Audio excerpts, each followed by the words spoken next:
Hello ma'am. Anh ngasi jam nungare jum amada lai. Ado muji khangwi nasi ko kana gi jum dano lai je di. Akoi mite gi kai hai tare ahan ba IAS oi ba mi ni. Ado gi jum dani lai se jing mi nasi. Mai jum gi ma tet ama aina yam pa mai mo gi keno se structure architect ke. मुझे फजर से उसमें से उड़न के कहीं से याम बामे से फजर से से फमे से कोई ड्राइंग रूम तो नहीं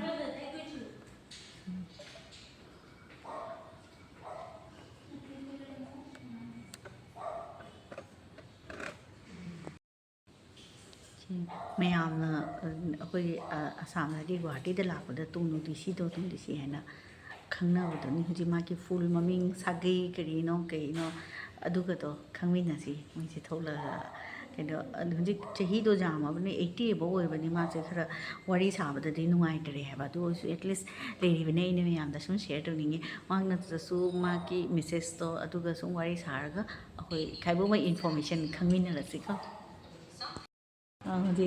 मुझे इन्हें सिगा वारी सनारा से अखोई नदी IAS तोनु है क्या इधी खंगे में हमना हाइना बनी है उसे उधरी मुझे जो थोलक तेरे होरोरा दे वारी सना नी द माँ की वाइफ नी जी IAS तोनु इन्हें खंगे से माँ की फुल नेम सागे ये लोइना ना इन्हें देशों खंगिंगे बने दम वारी सना बदा इन्हें सुन रिकॉर्ड तो सुनगे तो इबा दुगे तो होरसी हंसी हंगा होरसी इन्हें हाइरो दो ममिंग दो तोनु है ना सुन कौरे रो तोनु सिंह हाँ सागे दो कहीं है बा ओ खेत्रीमयुम ओ खेत्रीमयुम दे मोई KSH है ना शॉर्ट फॉर्म दे इन्हें को ओ खेत्रीमयुम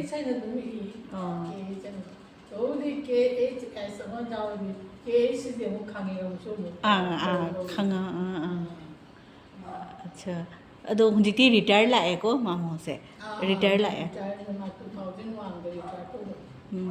अदुना 2001 दे रिटायर लावनी ना हुजिकना एज तो अराउंड 80 सुम ओ 80 हेले आई 80 प्लस हो रहे 83 अदो वारी साबददी जाम फजना फमना खोई वारी साबदी नुआरे दगे एनने एनी सिगने खाइबोमा हाफ ऑफ द थबकती इने दे सुम खंगनी है वारी दो काय दो पोस्टिंग लेरे मी कमाय तो रे मिते के कोस आहान बकाय दो रमी आहान बा पोस्टिंग से first magi posting se અને kujak punana kaoling tom na mi wer na it's good ai nai photo जा रे ए कुइरे उननिंग न लेबसे ममिंग दि तारे बा वरी तो saga there is nothing special thing ये उननिंग मुझे कहीं मतलब posting होगा काय चप्पा बगी काम डिपार्टमेंट तो शुरू हुआ दुनिया में आई थिंक सभी की ओजाव है वो ओजाव है लगी नाम से निकल कहीं सन को पहुंच नहीं है हाय लगा जी पते दबा Kakak experience tu ni dah kanding nak high ni mana? Kakak ni sebenarnya achieve memang tahu boleh. Sujita Sujita Singh Sujita SUJITA ayun हाँ ayun ऐ सोरेन संगम को रे बाखोई सगे दो nang home ni is kai nganगोम दा nang असिके आंटी सु nganगोम रमे तो हाँ ना दिखंग दे माँ मयाम रे उन्ना रे अब खंग नहीं है ना काका इधम चाक कोरगा खंग देंगे सी ऐ लाग खंग ये nganगोम रमे ना मुझे खेत्रीमयुम हो करे खेत्रीमयुम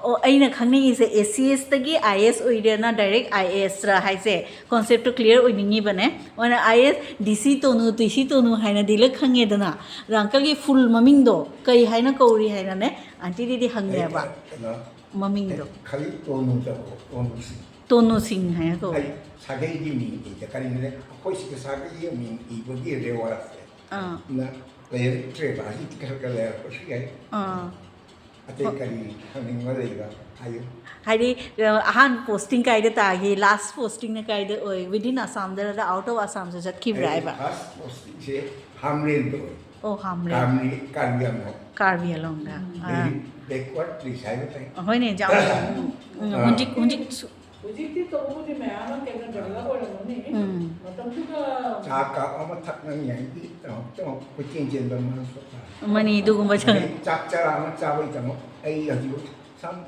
ꯕꯦꯡꯒꯣꯜ ꯁꯝ ꯍꯣꯔꯇꯤꯀꯜꯆꯔꯁꯤ ꯀꯩꯅꯣꯅꯤ ꯑꯩꯅ ꯈꯟꯕꯗ ꯑꯩꯈꯣꯏ ꯀꯩꯅꯣꯅ ꯕꯤ ꯗꯤ ꯑꯣꯐꯤꯁꯀꯤ ꯀꯩꯅꯣ ꯊꯕꯛ ꯁꯨꯕ ꯀꯔꯤ ꯍꯥꯏꯕ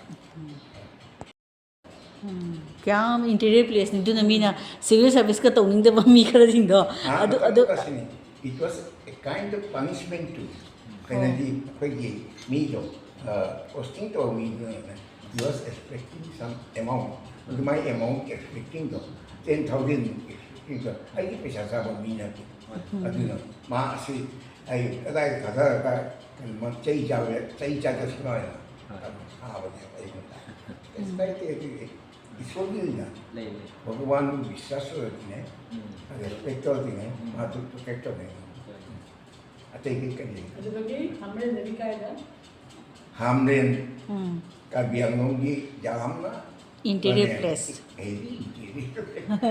ꯆꯥꯛ ꯆꯔꯥ ꯑꯃ ꯆꯥꯕꯩꯗꯣ ꯃꯤꯉꯣꯟꯗ ꯔꯤꯀ꯭ꯋꯦꯁ ꯇꯧꯕꯤꯅꯁꯨ ꯑꯗꯨꯒꯨꯝꯕ ꯃꯐꯝꯗ ꯑꯩ ꯍꯧꯖꯤꯛ ꯃꯇꯨꯡ ꯀꯥꯎꯗ꯭ꯔꯤ ꯁꯝ ꯄꯣꯇꯦꯆꯔꯁꯤ ꯍꯥꯏꯗ꯭ꯔꯤ ꯑꯗꯨ ꯔꯦꯀꯣꯔꯠ ꯇꯧꯗꯦ ꯑꯗꯨ ꯚꯥꯏ ꯆꯥꯛ ꯆꯔꯥ ꯑꯃ ꯆꯥꯏꯌꯦꯕ ꯑꯗꯨꯒ ꯑꯩ ꯌꯥꯝꯅ ꯆꯥꯅꯤꯡꯈꯤꯗꯦꯕ ꯑꯗꯨ ꯃꯥꯅꯁꯨ ꯌꯥꯝ ꯄꯤꯖꯅꯤꯡꯉ ꯄꯤꯖꯕ ꯅꯠꯇꯦ ꯀꯩꯅꯣ ꯑꯩꯉꯣꯟꯗ ꯆꯥꯛ ꯆꯔꯥ ꯑꯃ ꯄꯤꯖꯈꯤꯗꯨꯒ ꯃꯥꯒꯤ ꯑꯋꯥꯠꯄꯗꯣ ꯑꯗꯨꯝ ꯀꯗꯥꯏ ꯐꯣꯡꯗꯣꯛꯑꯦꯕ ꯀꯩꯅꯣꯗꯤ ꯀꯩ ꯗꯨꯀꯥꯟꯗꯒꯤ ꯊꯣꯡꯕ ꯐꯪꯉꯤ ꯌꯥꯝꯅ ꯏꯟꯇꯤꯔꯤꯌꯔ ꯑꯇꯩ ꯀꯔꯤ ネクストꯀꯥꯏꯗ ꯆꯠꯂꯦ ꯍꯥꯝꯔꯦꯟꯗ ꯅꯪꯅ ꯄꯣꯁꯇꯤꯡ ꯇꯧꯕꯁꯦ ESC ꯑꯣꯏꯅꯗꯤ ꯅꯠꯇ꯭ꯔꯥ ꯅꯦꯟꯇ ꯄꯣꯁꯇꯤꯡ ꯑꯣꯏꯁꯤ ꯃꯇꯦꯡ ꯃꯊꯪ ꯏꯁ ꯑꯗꯨꯗꯤ ꯅꯤꯡꯁꯤꯡꯕꯗ ꯈꯔ ꯋꯥꯔꯦ ꯍꯣꯏꯅꯦ ꯂꯥꯁꯇꯣ ꯍꯥꯏꯔꯣ ꯂꯥꯁ ꯍꯥꯐꯂꯣꯡꯗ ꯍꯥꯝꯔꯦꯟꯗꯒꯤ ꯂꯥꯛꯑꯒ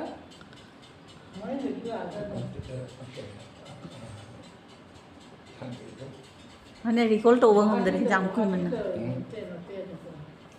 ꯍꯥꯝꯔꯦꯟꯗꯒꯤ ꯂꯥꯛꯑꯒ ꯅꯪꯁꯦ ꯒꯨꯋꯥꯍꯥꯇꯤꯗ ꯂꯥꯛꯄꯅꯤꯅꯦ ꯍꯥꯝꯔꯦꯟꯗꯒꯤ ꯑꯣꯏꯔꯝꯒꯅꯤ ꯍꯥꯝꯔꯦꯟꯗꯒꯤ ꯀꯩꯅꯣꯗ ꯀꯩ ꯍꯥꯏꯁꯦ ꯑꯁꯤ ꯀꯩꯅꯣ ꯗꯤ ꯁꯤ ꯑꯣꯐꯤꯁꯀꯤ ꯃꯅꯥꯛꯇ ꯑꯣꯐꯤꯁꯇ ꯂꯣꯏꯅ ꯁꯥꯃꯣꯟ ꯃꯈꯥ ꯁꯨꯔꯝꯕꯗꯣ ꯀꯩꯅꯣ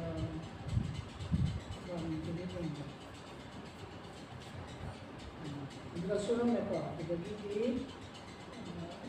ꯀꯩꯅꯣꯗ ꯗꯤ ꯁꯤ ꯑꯣꯐꯤꯁꯇꯁꯨ ꯁꯨꯔꯝꯃꯅꯤ ꯈꯔ ꯀꯅꯥꯅꯣ ꯑꯗꯨꯒ ꯗꯤ ꯁꯤ ꯑꯣꯏꯔꯝꯕꯗꯣ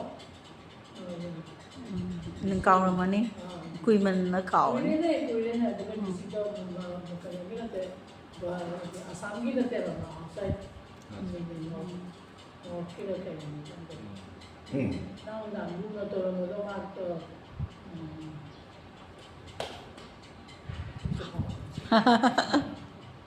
ꯍꯣꯏ ꯗꯤ ꯁꯤ ꯑꯣꯐꯤꯁꯇ ꯁꯨꯔꯝꯃꯦ ꯑꯗꯨꯗꯒꯤꯗꯤ ꯑꯗꯨꯝ ꯒꯨꯋꯥꯍꯥꯇꯤꯗ ꯑꯁꯥꯝ ꯃꯅꯨꯡꯗ ꯅꯠꯇꯦ ꯒꯨꯋꯥꯍꯥꯇꯤꯗ ꯑꯗꯨꯝ ꯁꯨꯔꯦꯅ ꯑꯣ ꯀꯥꯔꯕꯤ ꯑꯪꯂꯣꯡꯗ ꯑꯗꯨꯝ ꯂꯩꯔꯝꯃꯕꯅꯤ ꯑꯗꯩ ꯑꯀꯣꯝꯗ ꯄꯣꯁꯇꯤꯡ ꯑꯃ ꯒꯨꯋꯥꯍꯥꯇꯤꯗ ꯑꯣꯏꯔꯦ ꯀꯩꯅꯣ ꯃꯇꯝꯗꯨꯗ ꯒꯨꯋꯥꯍꯥꯇꯤꯗ ꯃꯊꯧ ꯇꯥꯕ ꯃꯤꯗꯨ ꯂꯩꯇꯕ ꯑꯩꯒ ꯑꯩꯅ ꯖꯨꯒꯣ ꯆꯥꯕ ꯃꯩꯇꯩ ꯃꯆꯥ ꯖꯥꯠꯁꯦ ꯑꯣꯖꯥ ꯑꯣꯏꯅꯤꯡꯉꯤ ꯃꯣꯏꯅ ꯑꯣꯖꯥ ꯑꯣꯏꯅ ꯍꯧꯖꯤꯛ ꯑꯩꯈꯣꯏ ꯖꯥꯠꯁꯤꯃ ꯃꯨꯠꯀꯗꯧꯔꯦ ꯍꯥꯏꯔꯒꯗꯤ ꯃꯣꯏꯗ ꯑꯩ ꯐꯨꯅꯤꯡꯒꯅꯤ ꯃꯥꯅ ꯀꯔꯤ ꯇꯥꯛꯄꯤ ꯍꯥꯏꯗꯣ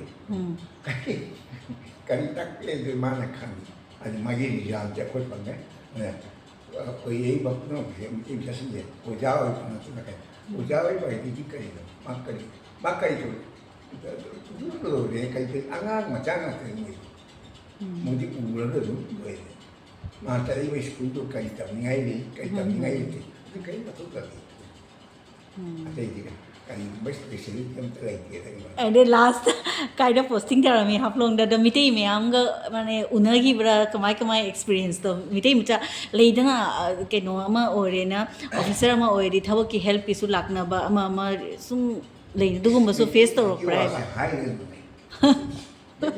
ꯑꯉꯛꯄ ꯖꯥꯠ ꯑꯃꯅꯤ ꯔꯦꯁꯄꯦꯛ ꯄꯤꯕꯁꯨ ꯍꯩꯇꯦ ꯑꯗꯨꯗꯒꯤ माने एक्सपेक्टेड नाइदि चुमनसु लेमजानसु अज हाइटियाइमा अदुगु ममियाति the spaces is completely different atop jato na tau ya atop human beings to that kitu destructive nothing ego chen ba hai ta re what the enemy like me how would you do this I think when you say high number expect on not bad I can't say that my heavy to my limited to them không có đúng chỉ có một con nữa là cây một con đó cắt rồi anh con rồi hai rồi cái cây adone ide mayam su ta re ba ide ozagi wangang do ne direct ngangi hai ne do mi khana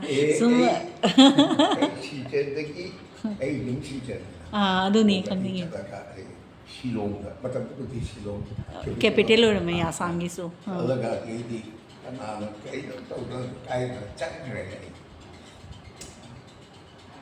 khăn ba ngày mà chắc mà còn thêm có biết không cái tao cái ôi nó xem thì sao sản xuất là cái này mình tin rằng cái gì mình tin rằng cái số hóa bằng sự hết rồiคนที่เห็นตัวไอ้สิ่งตัวก็มาดีสิ่งแค่ไหนว่ามันอะไรมันนี่คุยอะไรกันวิสติปิอาแค่นั้นเลยวิสติปิอาเนี่ย they call themselves Manipuri IAS but should have been my language to my language gitu language military same name language aja kalau militaryนะprotest itu saya kayak nah memang kangen gue aduh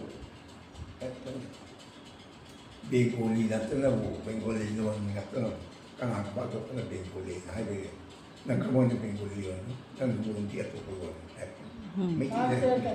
Shillong dah itu na kalau dah tamu dah advance tu tu advance tu tamu ada nanti begini mana di hall sudah kalau sekarang tu mana kerja sesuatu orang tu pergi macam Guwahati na ada nanti masa di itu bermula.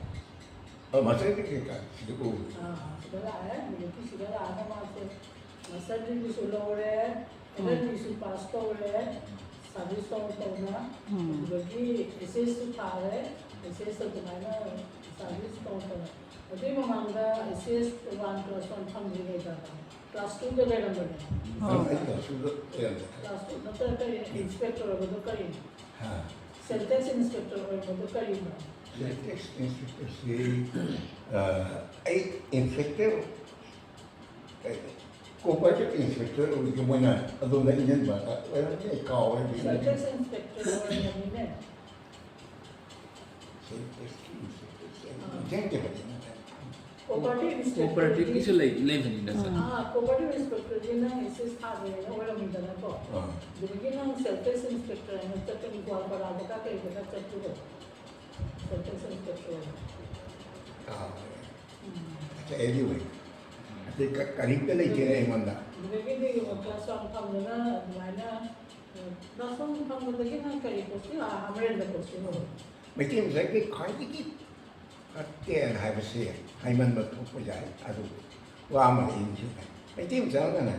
Ojar itu siapa? Mana ojar itu sanad pun nak kerja tu no. Jadi mana ojar dah kau misi, itu macam yang kualiti ni macam. Macam ni, macam kut payah ni bukan isi di kut sahaja. Kut payah ni macam isi ni kita pun nak sakit mana.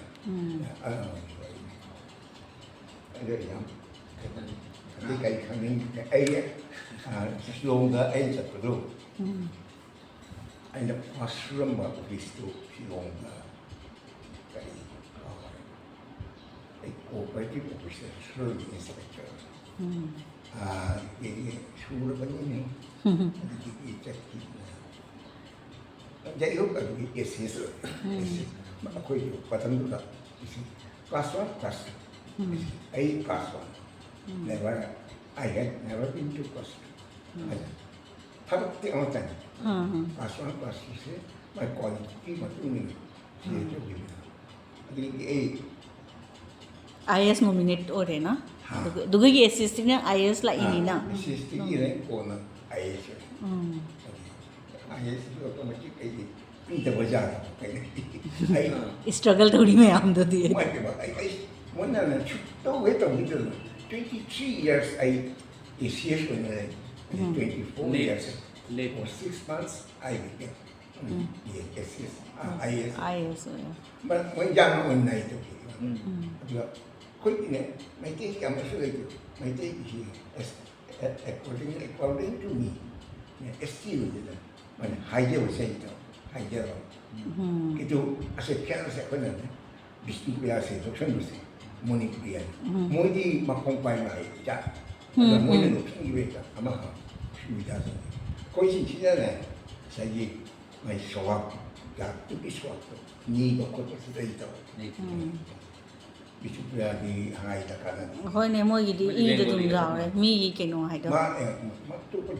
cepat mana Manipuri hai sih lah kan awak itu mun kan eksi PJ chakcha ga PJ ka mana re maron do mana re adu tani mai quality tu uci nanti makon uci pun so mane uci na kai gi dong ju oi ro do ada mau ni tak ambil mau ni tak aja tu aku ada timbang tu mana Manipuri itu Manipuri should be one language tamat tahu kan mau di language Indo-Indian di bat ini tak kakaknya tu Indo-Indian kau jangan cakap tak campur malah dah mane kurang ga to khai to loi mi chero ke no uriya ga Assamese ka uriya kind of Bengali language I Bengali language tadi Bangla bahasa tadi contoh language mana ada apa kalau di Assam ni macam itu dah itu kaya na asli hayo tadi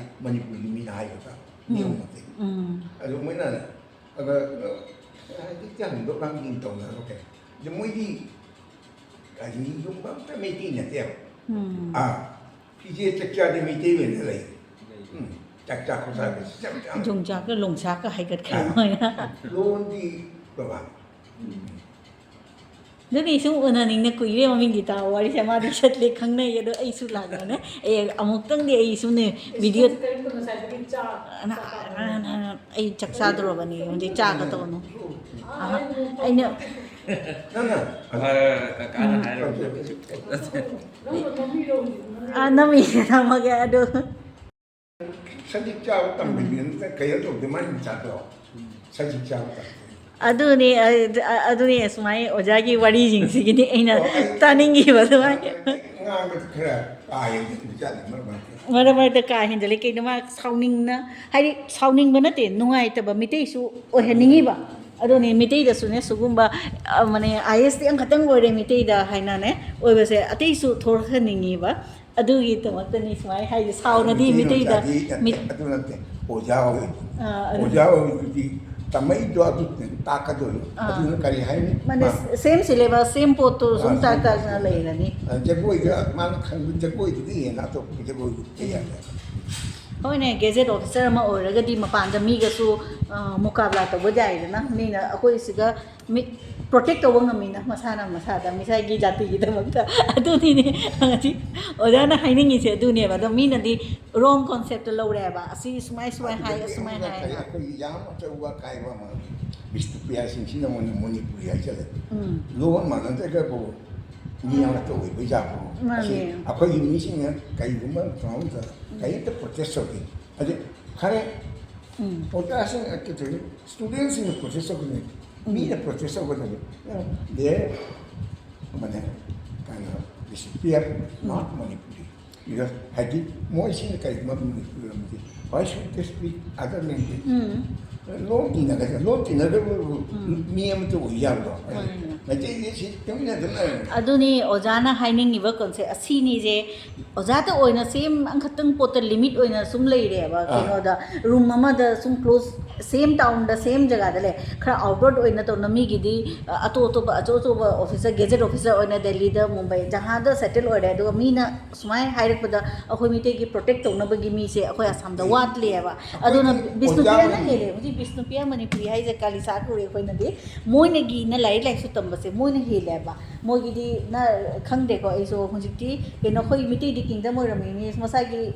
Manipuri literature culture ꯂꯣꯏ ꯂꯩꯕ ꯁꯨꯅꯕꯒꯤ ꯂꯩꯌꯦꯕ ꯑꯗꯨ ꯑꯁꯥꯝꯗꯗꯤ ꯂꯤꯛꯄꯗꯣ ꯁꯨꯃꯥꯏꯅ literacy ꯔꯦꯠꯀ ꯅꯠꯇꯦ ꯁꯨꯃꯥꯏꯅ gadget officer ꯍꯥꯏꯔꯒꯅꯦ ꯑꯗꯨ protect ꯇꯧꯅꯕ ꯃꯤꯁꯦ ꯋꯥꯠꯄꯗꯨꯅꯅꯦ ꯑꯩꯈꯣꯏ ꯃꯤꯇꯩꯁꯦ ꯋꯥꯠꯂꯦ ꯋꯥꯠꯄꯗꯣ ꯁꯤꯅꯤ ꯋꯥꯠꯄꯗꯣ ꯁꯤꯅꯤ ꯃꯩꯇꯩꯒ ꯕꯤꯁꯤꯄꯦꯒꯁꯤ ꯌꯥꯝ ꯈꯦꯠꯅꯩꯅꯦ ꯑꯃꯅ ꯕꯦꯡꯒꯣꯂꯤꯅꯤ ꯑꯃꯅ ꯃꯤꯇꯩ ꯃꯣꯏꯒꯤ ꯁ꯭ꯇ꯭ꯔꯛꯆꯔꯕꯨ ꯃꯥꯟꯅꯗꯦ ꯃꯅꯥꯇꯣꯟ ꯃꯃꯤꯠꯀꯁꯨ ꯃꯥꯟꯅꯩ ꯏꯟꯗꯣ ꯑꯥꯔꯤꯌꯟꯅꯦꯕ ꯃꯣꯏꯒꯤ ꯃꯣꯏꯁꯦ ꯕꯦꯡꯒꯣꯂꯤꯅꯤꯅꯦ ꯑꯣꯟꯇꯣꯀꯣꯜ ꯕꯦꯡꯒꯣꯂꯤ ꯃꯣꯏ ꯑꯇꯣꯞꯄ ꯖꯥꯠꯅꯤꯅ ꯃꯣꯏ ꯕꯤꯁꯅꯨꯄꯨꯔꯤꯌꯥ ꯑꯗꯨꯒ ꯃꯣꯏꯅ ꯃꯅꯤꯄꯨꯔꯤ ꯍꯥꯏꯖꯟꯕꯁꯦ ꯑꯁꯤ ꯑꯩꯈꯣꯏꯒꯤ ꯌꯥꯝ ꯍꯥꯏꯔꯤꯕ ꯑꯣꯕꯖꯦꯛꯁꯟ ꯑꯩꯈꯣꯏ ꯑꯉꯥꯡꯁꯤꯡꯁꯤꯅ ꯀꯩꯝꯇ ꯍꯥꯏꯗꯕꯅꯤ ꯑꯩꯈꯣꯏ ꯍꯥꯏꯔꯤꯉꯩꯗ ꯑꯗ ꯃꯣꯏꯗꯤ ꯃꯅꯤꯄꯨꯔꯤ ꯅꯠꯇꯦꯕ ꯃꯅꯤꯄꯨꯔꯤ ꯑꯣꯏꯒ ꯇꯥꯔꯗꯤ the language should be one and the same Meitei ꯃꯆꯥꯁꯤꯡꯁꯦ ꯑꯗꯨꯝ ꯂꯩꯔꯗꯕꯅꯤ ꯑꯗꯨ ꯀꯣꯟꯅ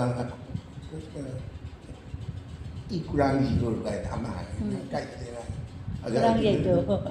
꾸랑이도 하여봐 까이지도 아이도. 막 까이도 꾸랑이도 아니야. 나 꾸랑이를 가야 돼. 까이때. 강야도. 아신. 아더니 어디가 말이 사가 미 khara나네 keno impress oi kharanade he talle mitei da jamna swai haiba do idi no haiba so mi du bu encourage to bani haiba adu ni mai ta mitei mucha di difficult to understand na kai dong ma la kai mo khang ba shi yai ma ai ya si ma ai ya yo na after all mo shi kai ni cái Bisnupuriya thì mỗi Manipuri ai nó cũng hay chứ bây giờ phi hồn và sẽ mỗi một cái gì xem mấy cái đó poloi ho se le lu mà da bot asol bot lon từ mà nó artificial ni Bisnupuriya go rồi thì tổng nó tôi lon đó chắc cái lon đó bút thì được quả cái gì lon đó mà thì trong thuộc lon nha aduh di siya tu. Ini budi tu tu ni. Jangan saksinya nopol tu boleh berat. Aku ini appreciate mo itu. Atau accepting the. Aduh ni, ojade chatra na hindi tu reh. Mo gina ne larik lesu hei bese. Mo gina mo hindi leba. Aku mite gina hai sini ojana hai betul ne. Sungguh makutnya count tahu jai ne. IAS क्या मतलब ऐसी ऐसे कोई मिटे इधर जाम दिए बा. Aduh ni जहाँ. Tahu sahaja bos. Unjikti siljar kas. Tahu sahaja ni malam sini. Aku ini lan tan tahu ni tahu mesti ni. Asyik pangan jiki wakan jita. Awak tu budi je sana ni. Asyik kira. Budi sini macam tak. Budi ni macam tak. Ini siapa unjikti. Asal ni budi ni macam tak. Aku ini kesai ni sekolah tu kali nama. Tahu ni mana pada tahu lebih tu kesatu ni. Kaya kaya nangang. Kaya hindi do. Ay na, mayam das may sum share to ni ba? Ado kaya yung ji thamma ke jam nungai re ojaga se una ba. Iku ina bani una ding na le se wari sa naga. Macha li ka. Ay sum. Ye jugo cha do mati si. Thamma ke. Sa ni hai.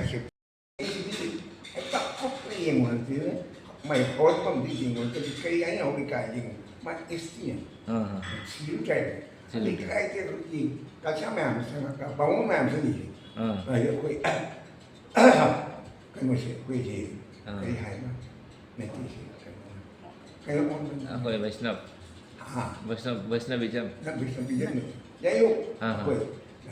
Cái nó là aduh di quay bangang timba lambisi. Ane bangun sih malam bisik setiap. Hoi.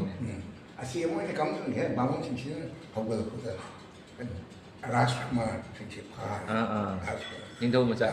Ada yang Ning do macam ni. RK. Hard tu. Mesti ini kali. Jauh jauh hari tu. Hoi. Hoi. Aduna mana ni? Bismillah sih kan tahu tak mau cara itu lah. Yo ya. Manipuri hai ba. Tahu boleh di. Nang kudai sih tu. Gaya na yalah. Nang Manipuri ni kan oni ada ni kan. Yo na. Ya. Nang ayen bani kudai sih.